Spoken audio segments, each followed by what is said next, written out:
¿Qué tal, amigos? Esto es Pensamiento Vivo. Este es su programa más, un episodio que promete mucho, muy interesante, que sé que a todos ustedes les interesa cualquier aspecto que pueda mejorar su estilo de vida y su bienestar.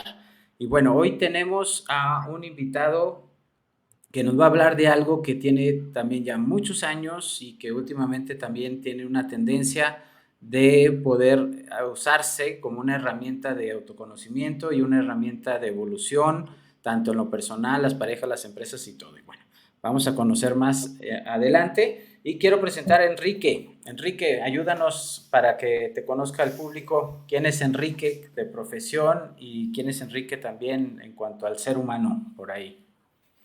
Gracias Fernando, primero por invitarme aquí a tu programa, a tu podcast. Y bueno, ¿quién soy yo? Voy a empezar con una cita de Schopenhauer. Eh, un día está dormido en las vías en el andén del tren, esperando el tren, y llega un gendarme y le pica las costillas con la macana y le dice: ¿quién es usted? ¿De dónde viene y a dónde va? Y se levanta Schopenhauer así todo azarondeado y le dice: tengo toda mi vida preguntándome eso y quieres que te responda ahorita. Pues sí, de eso se trata mi búsqueda. Sí, sí. ¿Quién soy yo? Pues mira, te puedo responder que un poquito de mi trayectoria. Soy una persona en búsqueda continua. Tengo ahorita 63 años y los últimos 22 ya años ha sido esa búsqueda muy cercano al eneagrama, a veces un poco más, a veces un poco menos. Los últimos 9 o 10 años ha sido muy cerca del eneagrama, pero llevo ya 20 y tantos, 22 años estudiando el eneagrama. Y en esta búsqueda, bueno, si te platico un poquito mi desarrollo, yo estudié una carrera de ingeniería bioquímica, y como creo que muchos de joven creí que el éxito tenía que ver con dinero y logros profesionales, y me metí en ese viaje de desarrollo. Y por 14 años estuve muy enfocado en esa parte.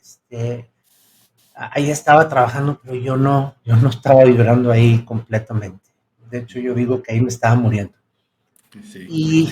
Y entonces empiezo una búsqueda, me salgo de ahí, intento una consultoría, no funciona, intento otra cosa, y finalmente me asocio con un despacho de consultoría en desarrollo ejecutivo, en evaluación y desarrollo ejecutivo. Para este momento ya he estudiado una maestría en alta dirección, había terminado una especialidad en calidad, una bola de cosas de ese rollo profesional, ¿no? Sí, sí, sí. Y me meto ahí y me dicen: ¿por qué no estudias la maestría en desarrollo organizacional? Le dije: pues porque aquí ya en este despacho hay muchos de egoístas. Les dije: ya otro más, ¿para qué quieres, no? Y entonces me metí a estudiar la maestría en desarrollo humano. Es una maestría en psicología humanista, en realidad. Okay. Y ahí me meto, empiezo a estudiar, se me estampa aquí todo esto, ya de una manera bastante escandalosa. Y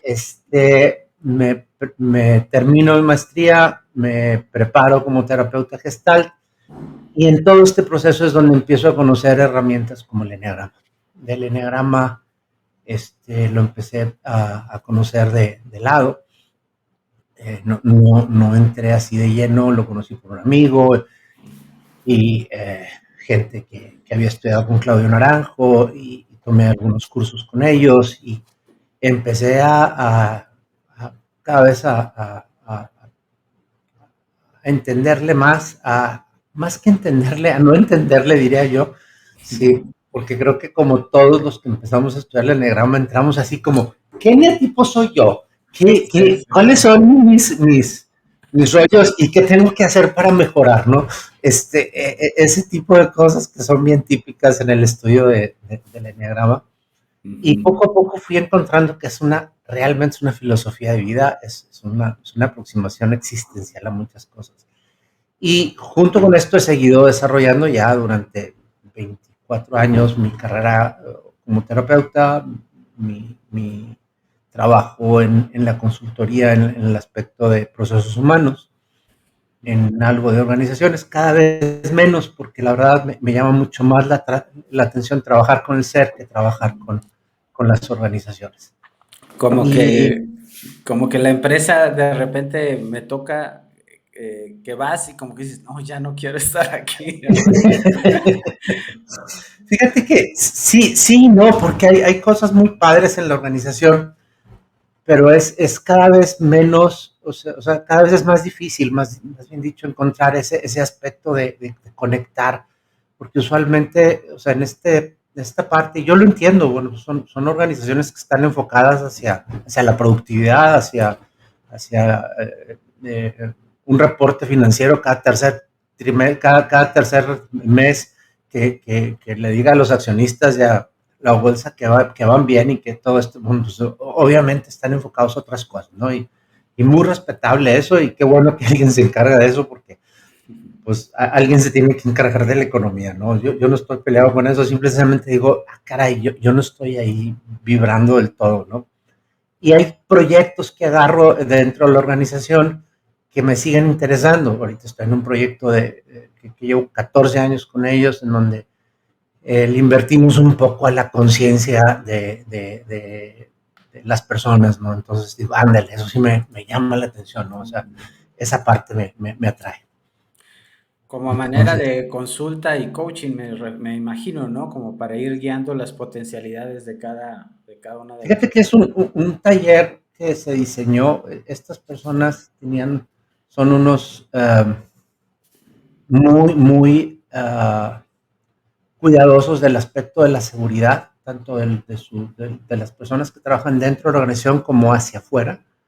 Cuidan muchísimo todo esto. Entonces ellos, la pregunta es que se hicieron fue, ¿cómo le hacemos para mejorar el aspecto de la seguridad? Y se dieron cuenta que cuando llegaron conmigo me dicen, es que nuestros colaboradores no tienen la mente en la tarea cuando hay accidentes. Le digo, obvio. Digo, ¿y cómo que obvio? Sí, luego nadie tiene un accidente porque quiere, o sea, por eso se llaman accidentes, ¿sí? Tenemos un accidente porque andamos distraídos, o sea, si tú estás atento a lo que estás haciendo y intencionalmente vas y chocas o provocas un problema, ya no fue un accidente, fue un acto de terrorismo. Sí, tenías ganas de hacer daño, ¿no? O Así sea, es. había otra intención completamente diferente. Ujú. Y entonces, ¿qué hicimos? Pues desarrollar, primero investigar, algo que me gusta mucho investigar, eh, qué era, o sea, qué eran las cosas que los distraían, y segundo, explorar cómo ayudar a estos colaboradores a que mantuvieran su atención en lo que estaban haciendo, ¿no? Y el resultante fue un taller que se ha impartido, ya es obligatorio en la organización. Y entonces, pues llevo 14 años dando este taller ya y no muy. Ok. Oye, Enrique, de repente me encuentro mucho, o quizás más seguido, quizás por sincronicidad, muchas de las personas que conozco que ya en edad madura se dedican o a la espiritualidad o al autoconocimiento o a esta parte de la evolución del ser.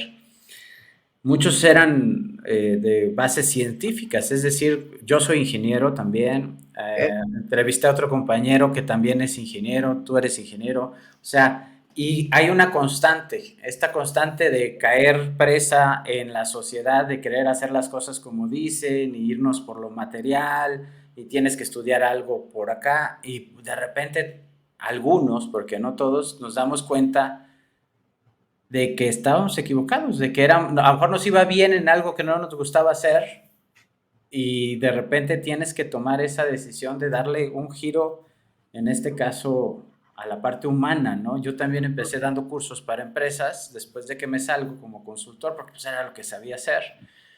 y cada vez veo más que si no vas al ser, les enseñes lo que les enseñes, técnicas o no, pues si el ser no está convencido, no está limpio, no tiene esa apertura, esa flexibilidad, pues nada va a entrar, ¿no? Nada va a suceder. Y me da gusto escuchar de repente que no somos muchos, pero sí somos muchos locos. Fíjate que o sea, para mí ha sido pues, un proceso muy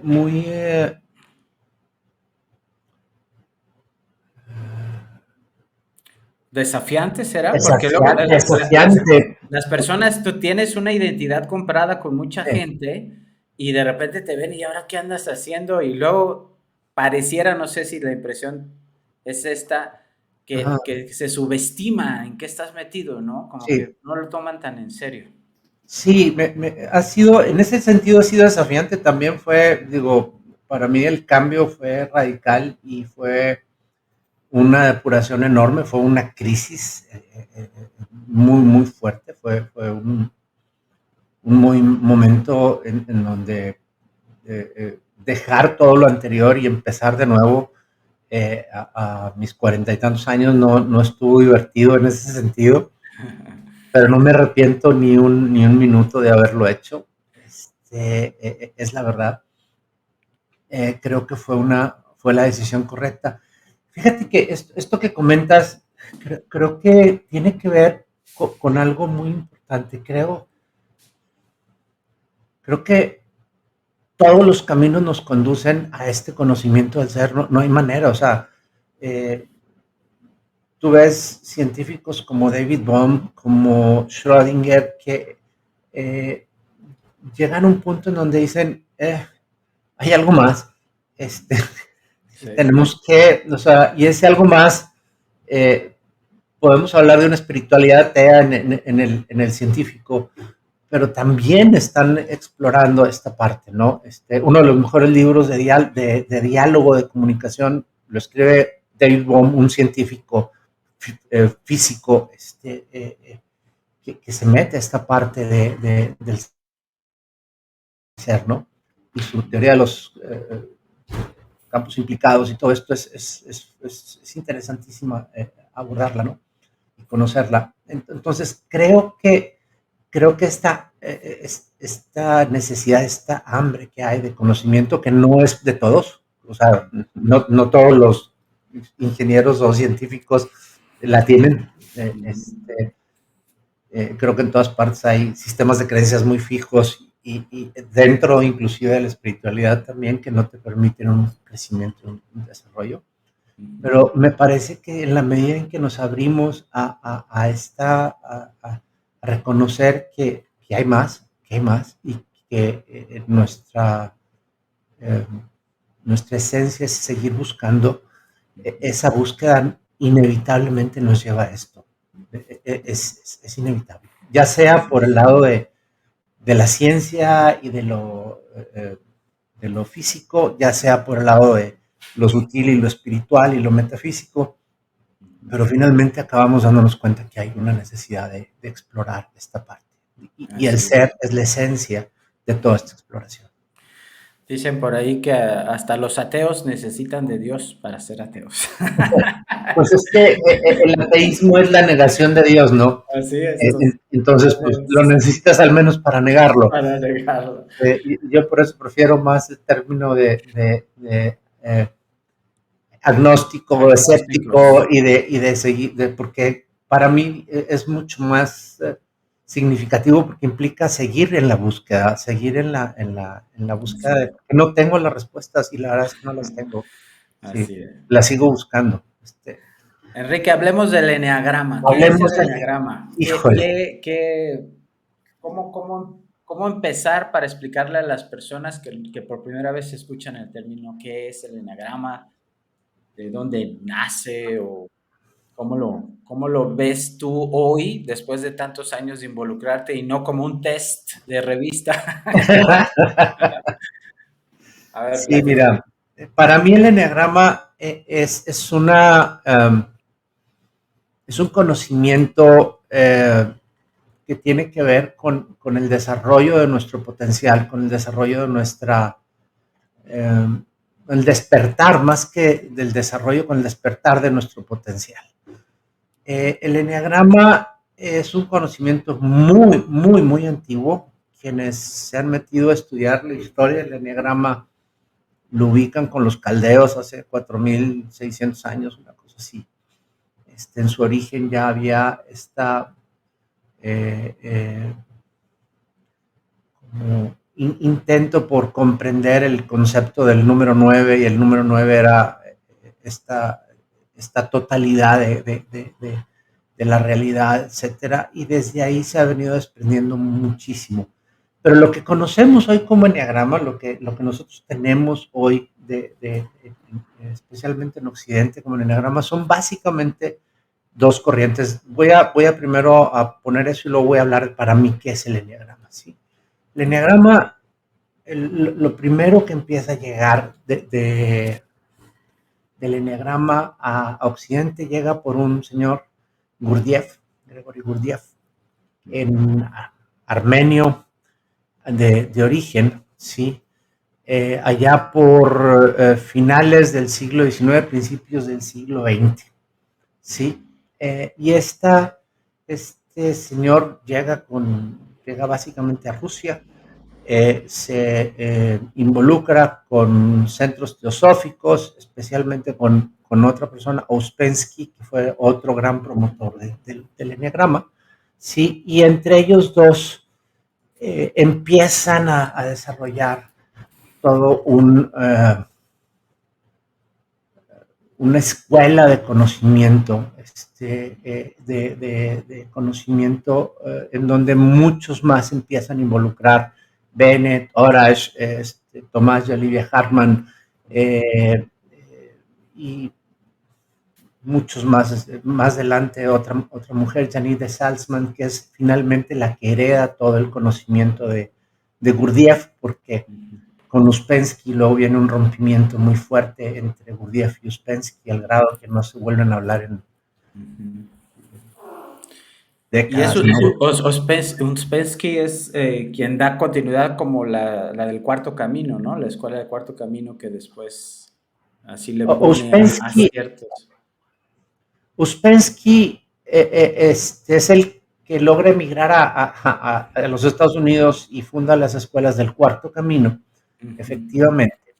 En Europa se queda Gurdjieff y otros autores como Bennett, como Orash, insisto, como Janine de Salzman, siguen la tradición más de Gurdjieff. El Cuarto Camino, de hecho, es algo bien interesante. El concepto del Cuarto Camino es muy interesante porque hablamos mucho del Cuarto Camino, pero ¿qué es? Para Gurdjieff había niveles de ser humano. Originalmente les decía niveles de hombre, pero bueno, vamos a ser políticamente correctos. Sí, hoy estamos hablando de niveles de ser humano, ¿no? Y él hablaba de que había un ser humano máquina que básicamente respondía desde los instintos, había un ser humano que respondía desde sus emociones y había un ser humano que respondía desde el intelecto, los primeros tres caminos. El cuarto camino es la unificación de estos tres caminos en el camino de la conciencia. Ese es el cuarto camino. Y el trabajo de Gurdjieff siempre fue en este sentido. Él nunca habló, por ejemplo, de neatipos. Él nunca abordó el tema de tipologías de la personalidad. Él hablaba de centros y él hablaba de desarrollo del ser humano en este contexto, ¿no? Y promovía este desarrollo.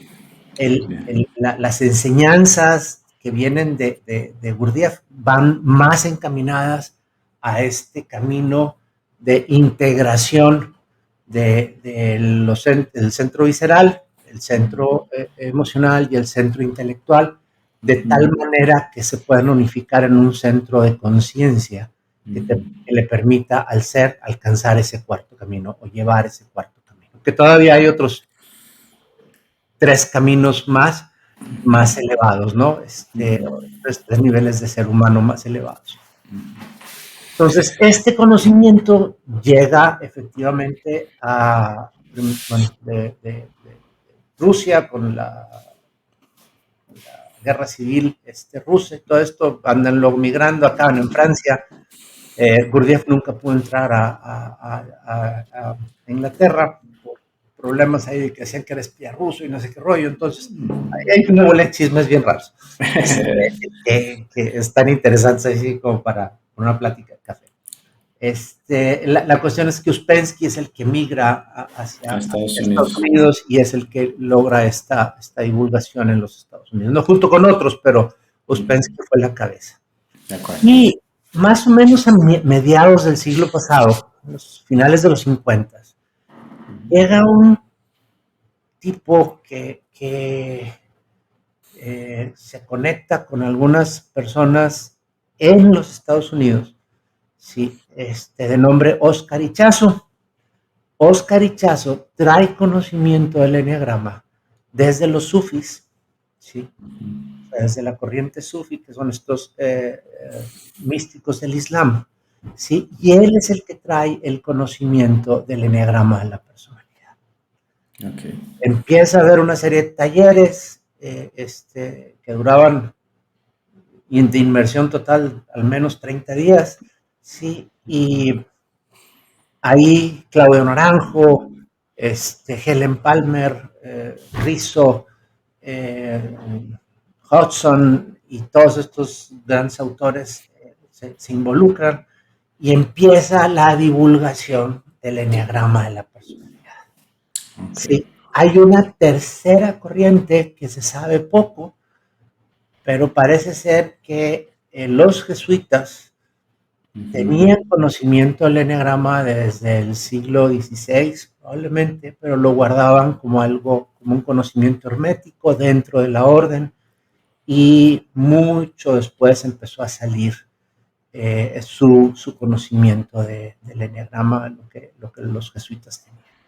Hasta la fecha sigue siendo algo que como llega nada más así de tangencialmente. Entonces, el eneagrama viene de todo esto, y esta parte es lo interesante porque llega de dos lados y llega con dos intenciones diferentes. Mientras que Gurdjieff habla de un desarrollo, ¿sí? Y no nada más del ser humano, sino de la sociedad humana completamente basada en el eneagrama. Ichazo y sus discípulos, especialmente Claudio Naranjo, establecen todo un modelo de eneagrama de la personalidad, que es lo que conocemos más, es lo que más se ha divulgado, es lo que más se ha extendido, es lo que es donde hay más escrito, donde hay más información, sí, y donde tenemos, bueno, una cantidad de cosas ahí muy interesantes, porque también ha habido, así como chisme, guerras entre los autores y cosas por el estilo, ¿no? Y por eso tenemos una cantidad de nombres para los eneatipos bastante interesante. De hecho, escuché una entrevista, perdón que te interrumpa, Enrique, de Claudio Naranjo alguna vez, que platicando con Ichazo, o sea, que Ichazo traía, no sé si llamarle como oscuro, como muy más visceral, más enfocado a los pecados capitales, o sea, como que era muy agresivo, voy a usar esa palabra, y dice que él buscó adaptarlo y ampliarlo un poco más para que fuera más amigable, algo así comentaba él en la entrevista, ¿no? Y luego ya las publicaciones de Naranjo traen una propuesta que siento yo que es la que se está interpretando más, sobre todo quizás por las traducciones, no sé si por ahí venga el comentario.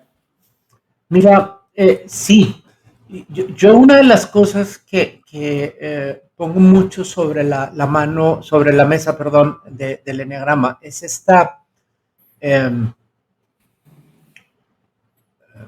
para mí, error común de querer suavizar la visión del eneagrama, no en el sentido de que sea de no reconocer que hay cosas o valiosas en los eneatipos. En todos los eneatipos hay cosas valiosas. Sí, el punto no es ese, el punto es que sigue siendo una máscara.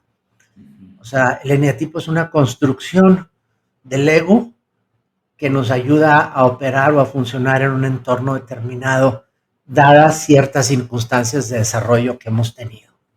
Entonces sigue siendo una máscara.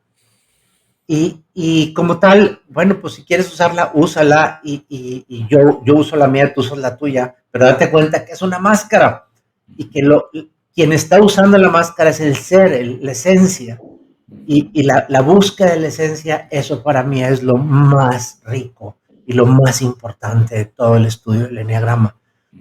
De nada me sirve a mí reconocerme con tal o cual característica de tal o cual eneatipo si no me doy cuenta que eso nada más me está definiendo algo que estoy haciendo en este momento, pero no está determinando mi potencialidad. Nada más me está diciendo, hey, estás usando esta máscara, ¿qué quieres hacer contigo en este momento? ¿No? Entonces, en ese sentido, para mí, el eneagrama, ¿sí?, es un sistema de aproximación filosófica que nos ayuda, ¿sí?, a organizarnos internamente, ¿sí?, y también a comprender de alguna manera las relaciones, la totalidad del ser humano, es decir, nosotros en relación con el entorno y con nuestro entorno.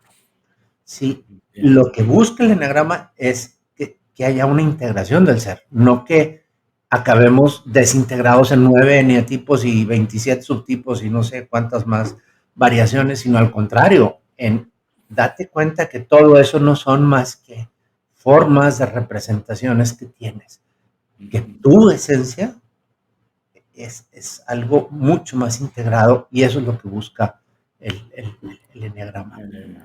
Muy bien, Enrique. Ahora, entonces, porque me salen muchas dudas, pero no quisiera adelantarme. Hombre, adelante, adelante, adelante. Primero me gustaría que nos explicaras cuáles son esos 9 tipos.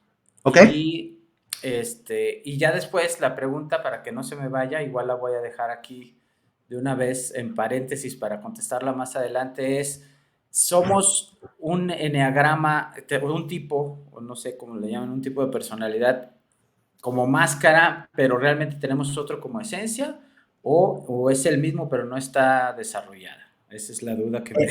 Esas son dos muy buenas preguntas, Fernando. Mira, lo primero es que, como tal, el eneagrama nos dice que nuestra esencia es la totalidad. Okay. Es decir, nuestra esencia es la integración con la totalidad, ¿sí? Y ahí ya no cabe ninguna limitación, okay, o determinación o definición en cuanto a un eneatipo u otro. ¿Sí? Okay. De hecho, en la parte del camino de desarrollo, que son las ideas sagradas y las virtudes, especialmente las ideas sagradas, un autor que se llama Almaz lo trabaja muy bellamente, ¿sí? Nos plantea que todas las ideas sagradas van hacia la conciencia de la totalidad, a la conciencia de que estamos unidos con una totalidad y que somos parte de esa totalidad. No parte, somos una manifestación de esa totalidad. ¿Sí? Entonces, en ese sentido, una vez que tenemos conciencia de esto, podemos integrarnos de una manera totalmente diferente en cuanto a la funcionalidad que tenemos en nuestro entorno, ¿no? Entonces, el eneagrama nos sirve para eso, ¿sí? Entonces, si nos vamos a hablar de cuáles son estos 9 eneatipos básicos, una pregunta que me hacen es, ¿por qué 9 y por qué no 15 y por qué no 6 o por qué no 3 o por qué no 4? Y le digo, pues, mira, es una muy buena pregunta y no te la puedo responder. Lo que sí puedo darme cuenta es que hay una correlación clara entre los 9 eneatipos.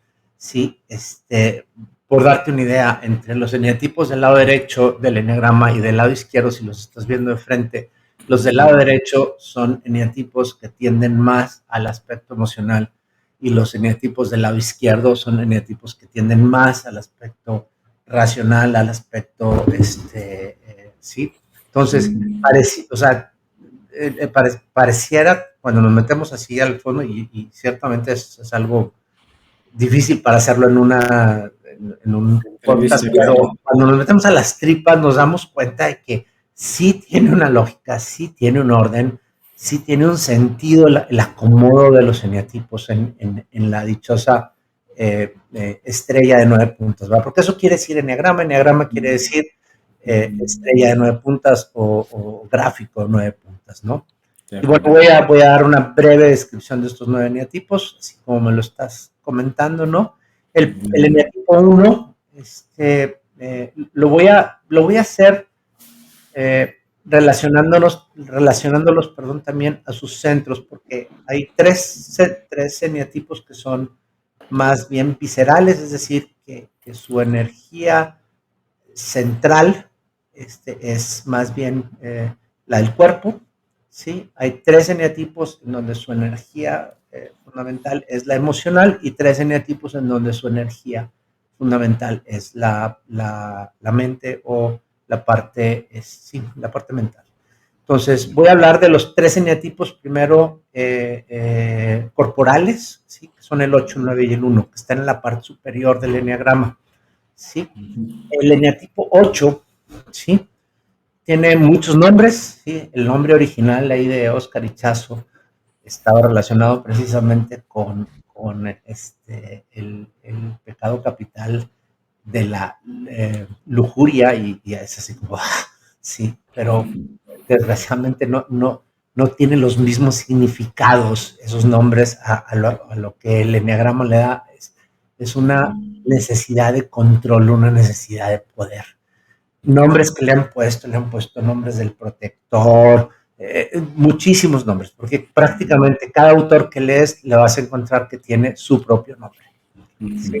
Entonces, ¿qué caracteriza a este eneatipo? A este eneatipo lo caracteriza su necesidad de garantizar protección, de garantizarse una situación de protección.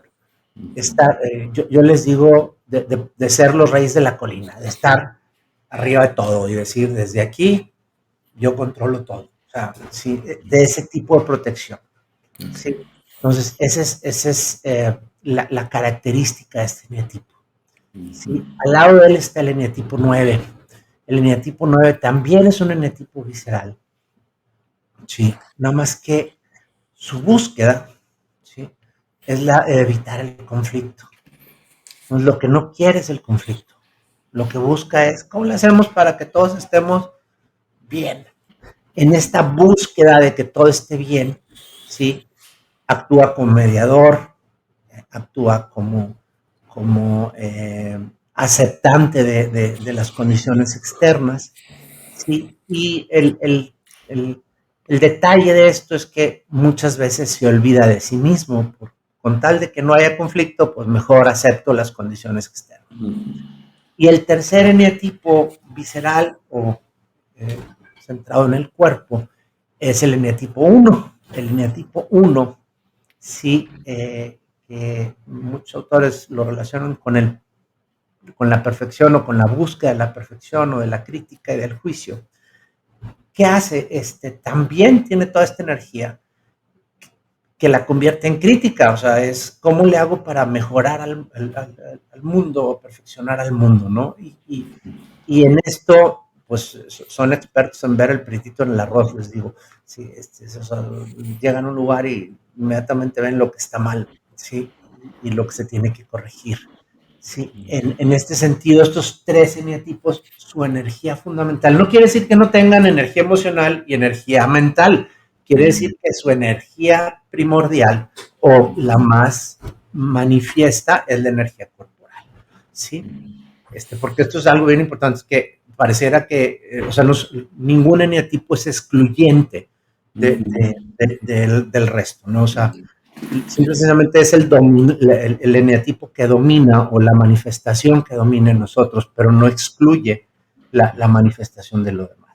Aquí podemos conectar, Enrique, estos 3 centros, visceral, mental y emocional, un poco con lo que comentabas de Gurdjieff, de los 3 primeros caminos, ¿no? Sí, Porque a fin sí, de cuentas son esos 3 caminos, sí, integrarlos en el cuarto, pues sí. aquí el eneagrama está buscando integrarlos y ahí viene la parte de la aportación filosófica, me imagino, ¿no? Sí, y hay mucho que se puede integrar. De hecho, hay mucho trabajo hecho en la integración de los dos modelos en la suma y sí, la sinergia del uso de los dos modelos hoy en día en la enseñanza del eneagrama, ¿no? De Para acuerdo. mí eso es muy importante porque luego hay puristas de esto que es que no, nada más esto. Yo digo, a ver,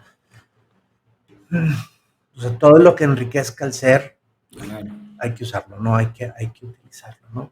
Eso es lo que nos ha mostrado que si hay algo que nos ha ayudado a la humanidad es eso, ¿no? O sea, la diversidad Así, no, integrar y sí, sumar en vez de separar y en dividir, lugar de ¿no? separar y dividir, Claro. efectivamente.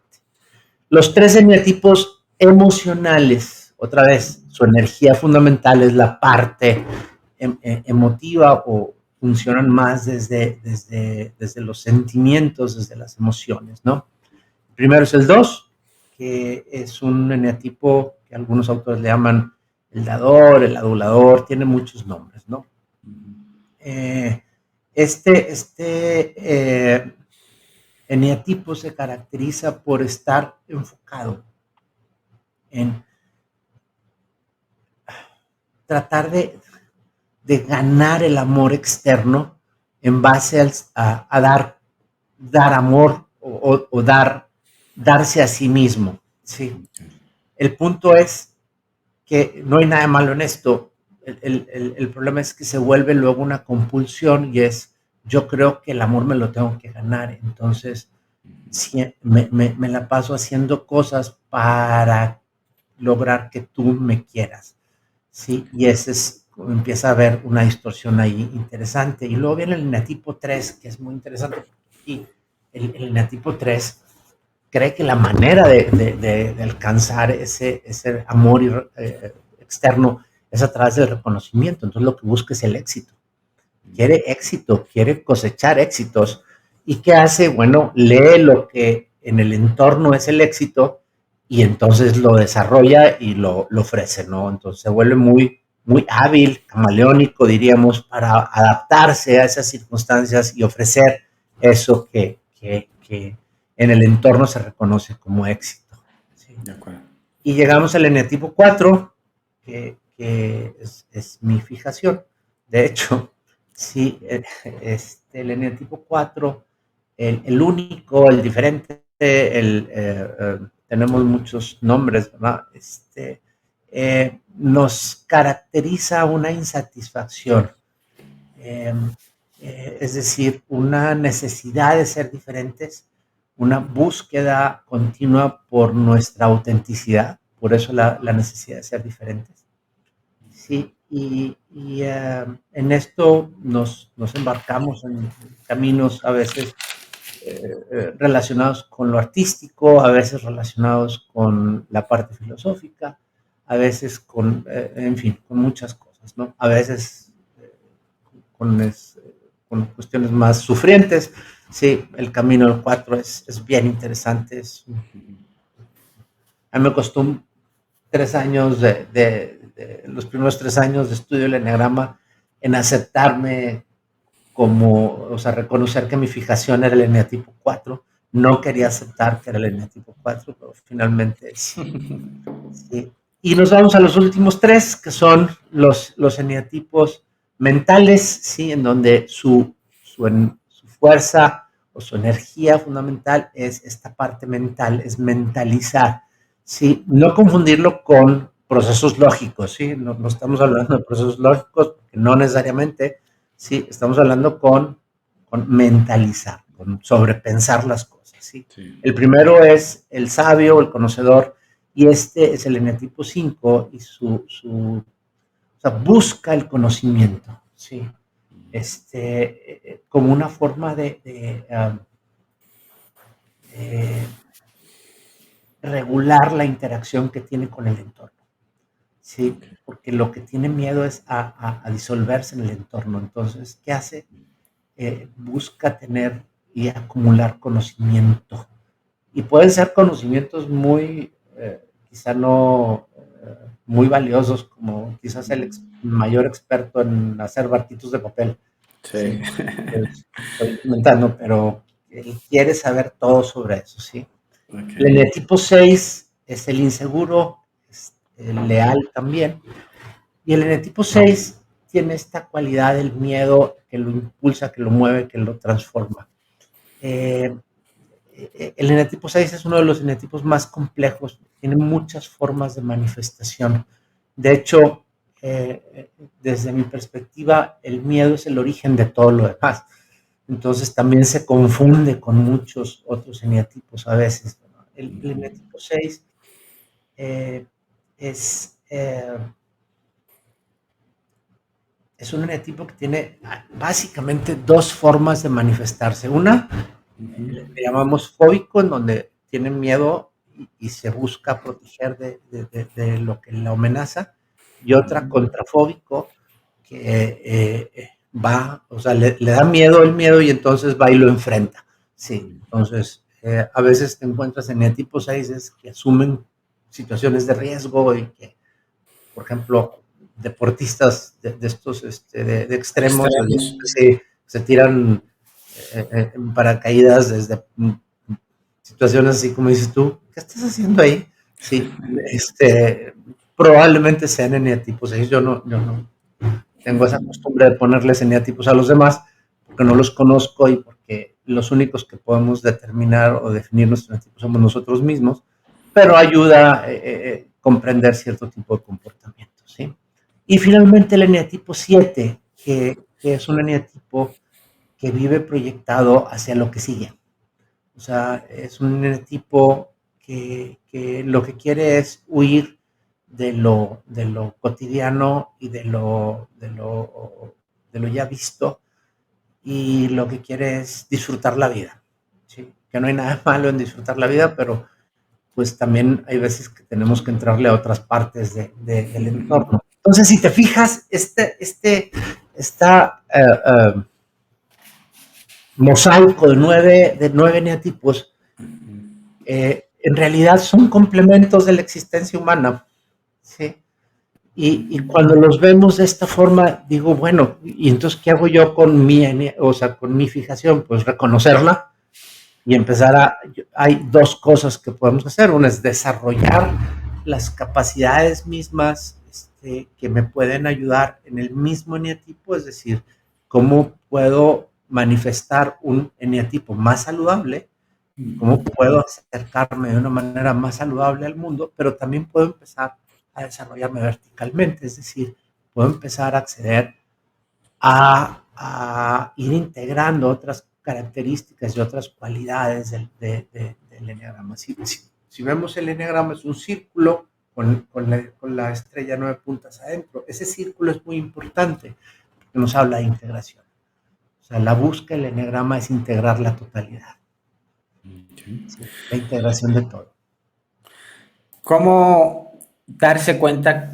Ahorita decías, pues no es tan fácil nada más decir, tú eres tal, acá como estas personas que andan leyendo el rostro, o que, como tú mismo decías, o sea, me duró 3 años aceptar esa fijación del 4, no sé si te sentías 7 o 4, pero Yo ¿cómo creía que era saber? 6.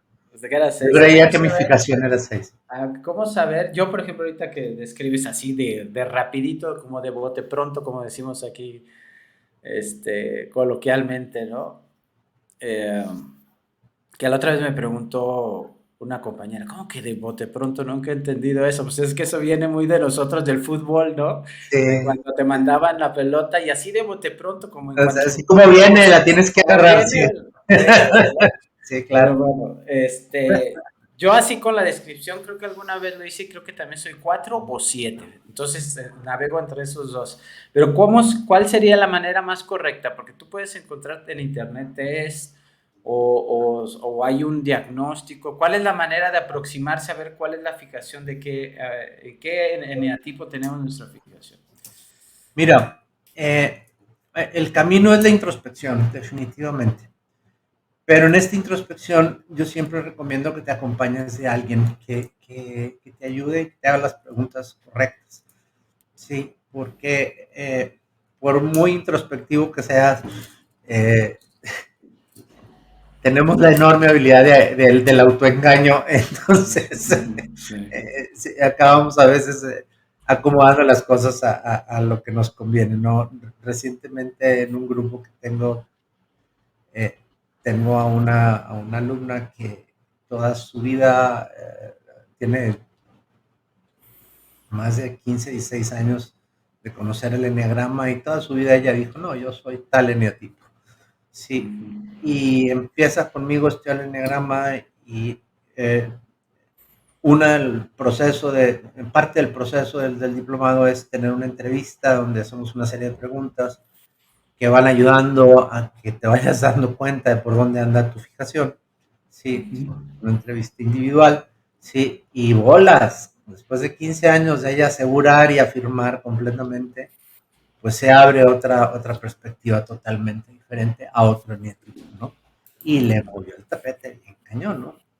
Sí, claro. Entonces, creo que esta parte introspectiva es muy importante, pero también es muy importante la conversación que puedas tener con alguien, ¿no? En mi caso digo, creo que los tests son muy buenas herramientas para aproximarnos, para acercarnos. El test que yo recomiendo, para mí el único que se me hace, eh, eh, o sea, Más completo, más digamos. completo es el RETI, ¿no? El Rizzo Hudson, eh, RETI, Rizzo, Enneagram, no me acuerdo cuáles son las siglas, pero es RETI, así RHE, Rizzo Hudson Enneagram Test, no me acuerdo que está estandarizado, es decir, está aprobado estadísticamente. Aún ahí yo veo que hay errores. Te voy a decir por qué. No hay herramienta, incluyendo la entrevista, ¿sí? Que nos acerque a, a nuestros, a nuestras motivaciones. El enneagrama, lo que importa son las motivaciones, no los comportamientos. ¿Sí? Entonces, todos los tests y todas las herramientas estás hablando de actitudes y de comportamientos, no de motivaciones. ¿Sí? Entonces, esos comportamientos y esas motivaciones necesitamos explorar cuál es el origen. O sea, ¿por qué me estoy comportando de esta manera? ¿Qué me está motivando? ¿Cuáles son mis motivos? ¿Sí? Y esa pregunta es fundamental. ¿Sí? Porque la respuesta auténtica de esa pregunta, a esa pregunta es lo que nos ayuda a descubrir realmente cuáles son mis, uh, cuáles son mis, o cuál puede ser mi fijación, ¿sí? Porque cuando hablamos de eneatipos hablamos más bien de motivaciones, no de comportamientos. Los comportamientos son guías para acercarnos a descubrir esas motivaciones. Y lo que comentabas, Enrique, de que Ejemplo, no es lo yo, mismo, perdón, que no se te vaya la idea, no es lo mismo cuando tú estabas en la empresa con ciertas funciones en ese camino que ahorita. O sea, si haces el test en aquel entonces, lo haces ahorita, como bien mencionas, pues ahí se puede perder. sí, sí, no, porque, o sea, hacia cosas, vamos, hacía cosas diferentes, pero mis motivaciones seguían siendo las Las mismas. mismas. Porque Ahí es donde dices que las conductas pueden ser distintas de acuerdo a las circunstancias, las máscaras ajá, que adopté sí, por la situación para salir avante y ajá, conectar, pero la esencia de la motivación de cada eneatipo es la que vale. efectivamente. Esa esencia, esa motivación es la que me permite a mí distinguir. Te voy a dar un ejemplo muy, muy simple. Eh, con mi maestra de la última maestra que tuve, Deborah Uten, en Estados Unidos, ella tenía tipo 8. Me dice, si mi pareja no llega a los 5 minutos de la hora que habíamos quedado, me empiezo a preguntar dónde está. A los 15 minutos, empiezo a decir qué le pasa a esta persona, ¿no? Porque no ha llegado. A la media hora la quiero matar y a mí me pasa igual. ¿Sí? Ella es 8, su fijación es 8, mi fijación es 4. Sí, el comportamiento es el mismo, los dos queremos matar a la persona. Sí, quiero aclarar, matar metafóricamente, ¿verdad? No, no son cosas así. Sí, sin embargo, la motivación es diferente. Para ella es, tengo que resolver esto y tengo que generar protección. Y para mí, mi motivación es, ¿por qué me lo estás haciendo a mí? Y sin Porque no, no, embargo, no te, o sea, como desvalía, porque no te importa, no eres exactamente. equivalente.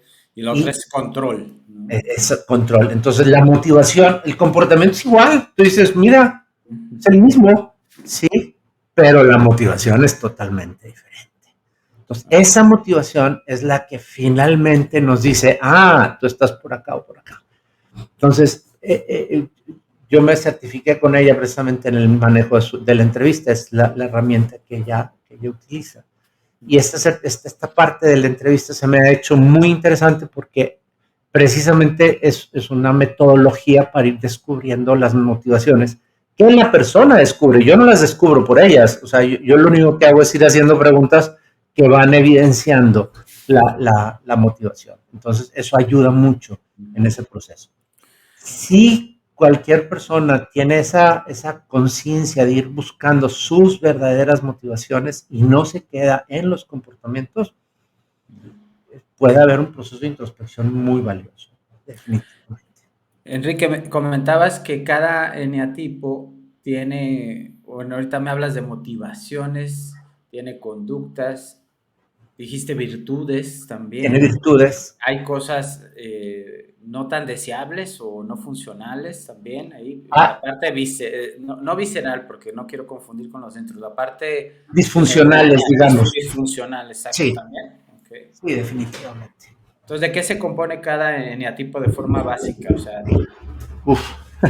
bueno, sí, sí, o sea, tiene, o sea, tú a la hora que dices, ok, tengo esta fijación, soy eneatipo 4. Ok, entonces tú tienes básicamente una motivación, tienes una conducta y tienes una conducta disfuncional.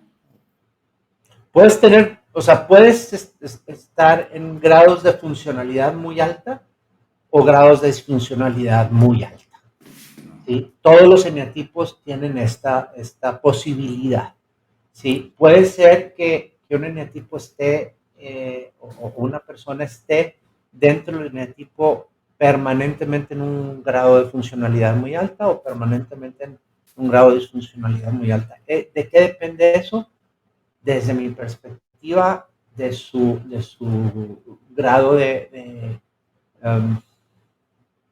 sí, lo voy a poner así, de su grado de sanidad mental, ¿no? O sea, aquí es donde sí esta parte de qué ha vivido y cómo lo ha ido asimilando y de qué manera lo ha venido integrando, sí, es lo que le permite tener un mayor grado de sanidad o de menor toxicidad, vamos a ponerlo así, y funcionalidad o disfuncionalidad. En mi o sea, en mi caso particular, yo tuve un periodo muy tóxico. Sí, periodo muy tóxico, donde estuve muy desintegrado, ¿sí? Y el enneagrama fue un recurso enorme para desarrollar y para volverme a integrar, ¿sí? El, el, el, la, la virtud del eneatipo 4 es la ecuanimidad, porque el eneatipo 4 tiende a clavarse en la intensidad. Sí, o sea, ya sea la intensidad baja, o sea, de las bajas pasiones o de las altas pasiones, como quieras, pero en la intensidad. Y se olvida del centro, se olvida de la parte. Y uno de mis maestros me decía, Enrique, tienes que aprender a estar en el centro. Y le decía, primero muerto que estar en el centro, entiéndeme. Primero me muero que estar ahí. No, nunca, jamás voy a estar en la línea media. Y era mi camino. O sea, tenía que aprender a estar ahí, tenía que construir caminos entre la intensidad, ¿sí? Hasta que descubrí que la ecuanimidad no es estar clavado en el medio, sino es desde el centro aprenderme a mover. ¿Sí? Desde ahí yo elijo y tengo una visión mucho más amplia de la experiencia, de mi experiencia. Cuando estoy clavado en una intensidad, en la que sea, no veo la totalidad, veo nada más lo intenso. Okay. Y no percibo toda la realidad. Entonces, cuando me fui moviendo, y esto fue un trabajo de años, sí, y fui aprendiendo a estar en lo ecuánime, me ayudó muchísimo a integrar mi vida de una manera mucho más funcional, ¿sí? Y mucho más rica para mí y para las personas que están a mi alrededor, no nada más para mí. ¿Sí? Creo que esa es una de las cosas que aporta mucho el eneagrama, porque el trabajo conmigo acaba siendo un trabajo también con las personas, con mis relaciones. Con tus Es relaciones. inevitable. Es inevitable. ¿Qué aplicaciones, Enrique, son las más comunes o donde más valía le ves?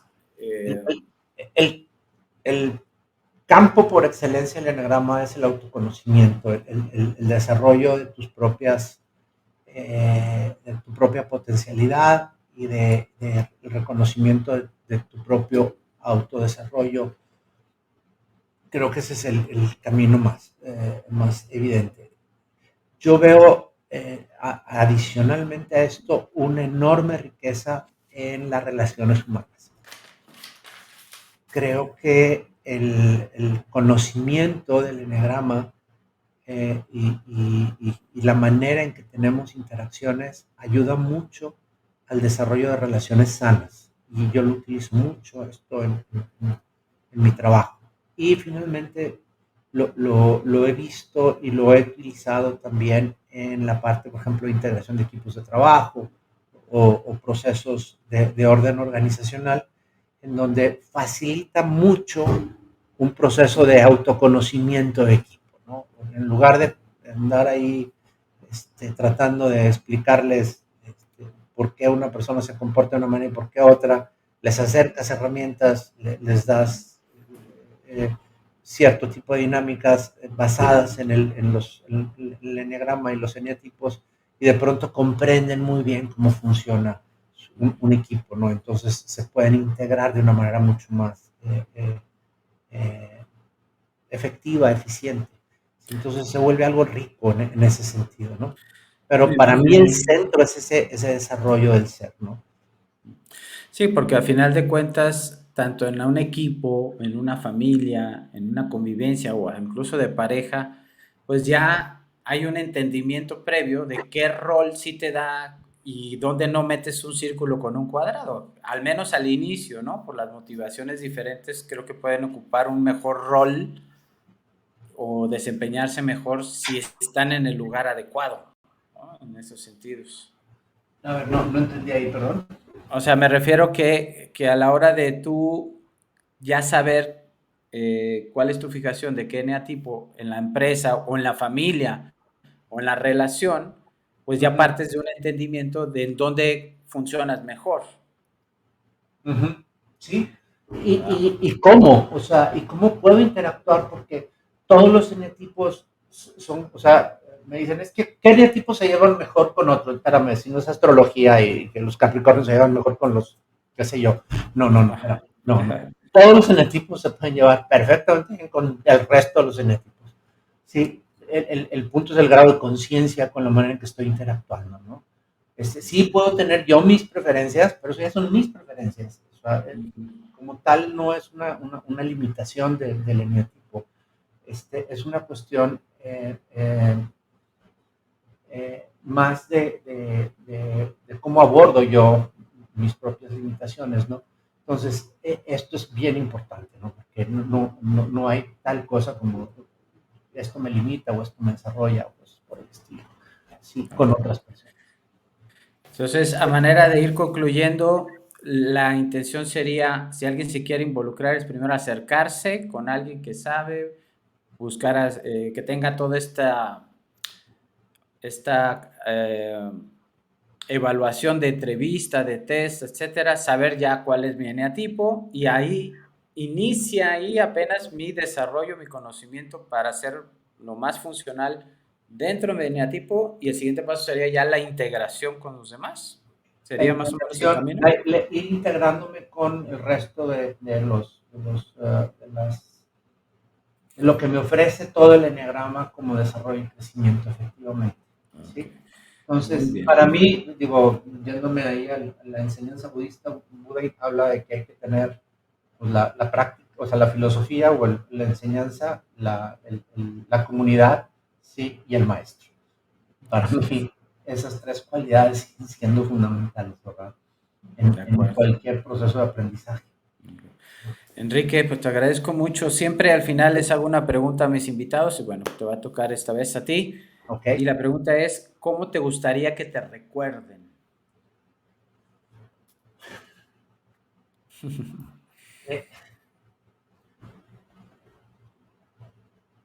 Me voy a robar una frase que es algo que me ha hecho reflexionar mucho. Hay un autor, se llama Ricardo Sembler, dice que un día estaba caminando en un cementerio ahí de muchas personas famosas, creo que en Cambridge, no sé dónde, y veía las lápidas con esta persona, bla, bla, bla, y esta otra persona, quién sabe qué. Y él iba caminando y dice, toda la primera vuelta se la pasó, ¿cómo quisiera que me recordaran? Esa fue la reflexión de su primera vuelta. Y cuando empezó la segunda vuelta, se puso a pensar, ¿y para qué quiero que me recuerden? Mira,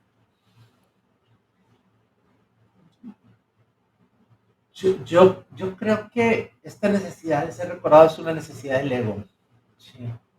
La esencia permanece. Entonces,